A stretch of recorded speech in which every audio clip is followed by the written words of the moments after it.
আমি কিছু বলার আগে আমার মেয়ে কি বলে শুনুন। Teacher, I love your school. Your school look like a mother school. Teacher, I love your school look like a mother school. সে তখন প্লেতে পড়ে, প্লেতে পড়ুয়া একটা বাচ্চার বয়স বা কত, কিন্তু তারপরও তার স্কুলের শিক্ষককে সে তার মায়ের সাথে তুলনা করছে। তার স্কুলের বেশিরভাগ টিচারই ফিমেল, তো এই জন্যই সে মায়ের সাথে তুলনা করছে। সে শুধু বাবা মারা গার্ডিয়ান হয় না, শিক্ষা প্রতিষ্ঠানে শিক্ষকরাই হয় গার্ডিয়ান।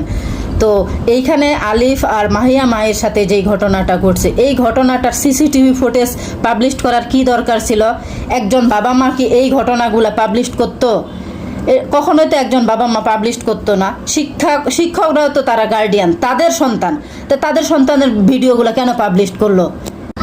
তারা যে ভুলটা করেছিল তাদেরকে যথোপযুক্ত শাস্তি দিয়ে তাদেরকে স্কুলে রাখা উচিত ছিল।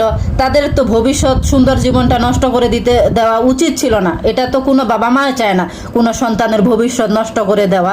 ভুল করতেই পারে, আমরা বড় মানুষও ভুল করি। সেখানে এই ছোট ছোট বাচ্চাগুলা, এগুলা তো প্রেম ভালোবাসা, এগুলা যুগ যুগান্তর থেকে চলে আসতেছে। এখন সোশ্যাল মিডিয়ার যুগে এগুলা পাবলিশ হচ্ছে বেশি। এগুলা কি নতুন কোনো ঘটনা? আপনারাই বলেন।